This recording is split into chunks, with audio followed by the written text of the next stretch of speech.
कोई एफआईआर नहीं, आवेदन परिवार ने दिया है, उल्टा परिवार पे एफआईआर हो गया है। देखिए, जिस दिन से मैं इस घटना को देखा हूं और सुना हूं, ये सरासर अत्याचार हुआ है, अन्याय हुआ है। वह लड़का आवाज बनना चाहता था गरीबों का, वह लड़का इस सिस्टम जो खराब सिस्टम है इसके खिलाफ आवाज उठा रहा था। अपनी आवाज को उठाने के लिए जिस तरीके से भगत सिंह, सुखदेव, राजगुरु ने अंग्रेजों के शासनकाल में बम फेंक करके असेंबली में अपनी आवाज को पूरे हिंदुस्तान के सामने रखा था, उसी तरह ये लड़का अपनी आवाज को सुनाने के लिए और सिस्टम को सुधारने के लिए, काम तो गलत था, अवैध हथियार लेकर के प्रदर्शन किया, लेकिन वो सिस्टम को सिर्फ उठाने के लिए था, किसी को मारने का उसका नियत नहीं था। मैं इसलिए यह चीज कहना चाहता हूं कि जिस दिन दरोगा जी आकर के थाना के सो आकर के उससे 2 फीट पर उससे बात कर रहे थे तो चाहता तो मार सकता था, लेकिन उसका नियत हत्या करने की नहीं थी, क्योंकि वह क्रिमिनल नहीं था। और उसके ऊपर इसके पहले एक बार भी 151 का भी केस नहीं है, ना कभी जिंदगी में जेल गया था, ना उसके ऊपर कोई मुकदमे थे, तो फिर उसकी हत्या करने का मतलब नहीं था। जिस व्यक्ति ने आत्मसमर्पण कर दिया, जिस व्यक्ति ने पुलिस के समकक्ष अपने हथियार को डाल दिया, फेंक दिया, साफ यूट्यूब पे साफ पे वीडियो देखा जा सकता है उसका, उसके बाद उसकी हत्या कर देना, और ये पुलिस दर्शाता है ये पुलिस ने उसके साथ अत्याचार किया है। ये घटना नहीं है, ये सोची समझी साजिश है। भरत तिवारी आजाद था, आजाद है और आजाद रहेगा, और उसकी जिस तरीके से निर्मम हत्या की गई है, ये एनकाउंटर नहीं है, निर्मम हत्या की गई है, इस पे मैं सरकार से मांग करूंगा कि आवेदन दिया गया है, अविलंब इस पे कार्रवाई हो, 302 के उस पुलिस वालों पे 302 का मुकदमा कायम हो, उनको सस्पेंशन और बर्खास्त किया जाए और उनके ऊपर 302 का मुकदमा चलाया जाए। 48 घंटे लेकिन शाहपुर थाना अध्यक्ष का कहना है कि 10 राउंड फायरिंग किया वो लड़का। शाहपुर के थाना अध्यक्ष का मैंने बयान मैं सुबह सुन रहा था, श्रीकांत प्रत्युष जी उनका इंटरव्यू ले रहे थे, उसमें उन्होंने कहा कि यह लड़का क्रिमिनल था, जो सरासर झूठ, पहले सुनिए सरासर झूठ। इसके उन्होंने ये भी बात कही कि वो इसके पहले जेल भी जा चुका है, ये भी सरासर झूठ। ये दर्शाता है कि पुलिस कहीं न कहीं इसको सब अपने सिस्टम को बचाना चाहती है, अपने लोगों को बचाना चाहती है। अगर पुलिस दोषी नहीं था तो आनन फनन में यहाँ के कप्तान ने तत्काल सबको सस्पेंड करने का काम किया, लाइन हाजिर करने का काम किया। सस्पेंड क्यों किया? आखिर में दोषी है तभी ना किया। इसलिए मैं मांग करता हूं सरकार से और कि उस लड़के का, भरत तिवारी जिस लड़का एनकाउंटर में मारा गया है, जिसको शहीद का दर्जा मिले, आदमकद प्रतिमा का स्थापना हो, ताकि उससे लोग सीख लें कि अपने सिस्टम की आवाज बन सके।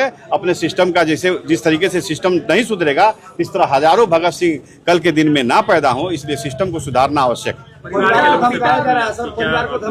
परिवार, देखिए, किसी माई के लाल में इतना दम नहीं है जो परिवार को धमका दे, चूंकि आज लाखों भरत तिवारी उनके परिवार के साथ खड़ा है।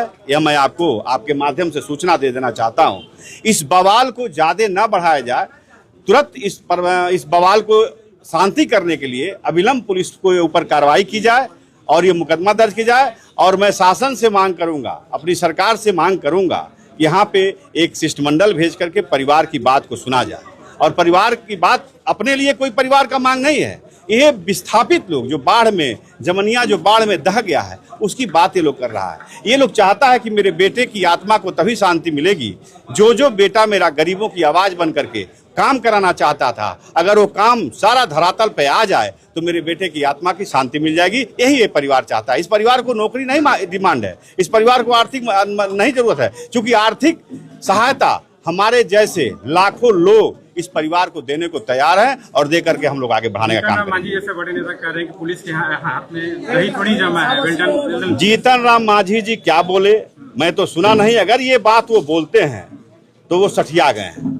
बुजुर्ग आदमी जिसका पैर कब्र में लटका हो, वह व्यक्ति अगर किसी घटना को इस तरीके से बोलता हो, किसी व्यक्ति के विषय में इस तरीके से बोलता हो, तो वह व्यक्ति राजनीति के अब काबिल नहीं है। उनको राजनीति छोड़ करके अब उनको संन्यास लेना चाहिए। धरना अनशन इन लोगों की बात मैं सुना, धरना ये लोग दिए थे डेड बॉडी रख करके, और बड़े शांतिपूर्वक धरना ये लोग किए थे। प्रशासन इन लोगों को दबाना चाहेगी तो इतने लाखों लोगों की आवाज प्रशासन दबा नहीं पाएगी। मैं बता देना चाहता हूँ, जितने लोगों पे एफआईआर हुआ है, मैं क्या कर रहा हूँ, जितने लोगों को ऊपर एफआईआर हुआ है, उन सारे लोगों का एफआईआर वापस हो, उन लोगों का नाम उसमें से अनुसंधान से हटाया जाए। मैं ये सरकार से मांग करूंगा और मैं समय लेकर के मुख्यमंत्री से मिलने का प्रयास अरे ये करूंगा। एनकाउंटर पॉलिसी को आप सही मानते हैं, गलत मानते हैं? देखिए, अपराधियों का एनकाउंटर होना सही है, लेकिन एक समाज सेवा जो जनता की आवाज, गरीबों की आवाज को बुलंद कर रहा हो, उसका एनकाउंटर करना सरासर गलत है।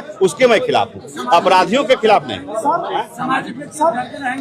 मैंने कोई देखिए मेरी बात, काहे कोई मॉडल। सम्राट चौधरी जी इस पे संज्ञान लेंगे, मुझे उम्मीद है सम्राट चौधरी जी से।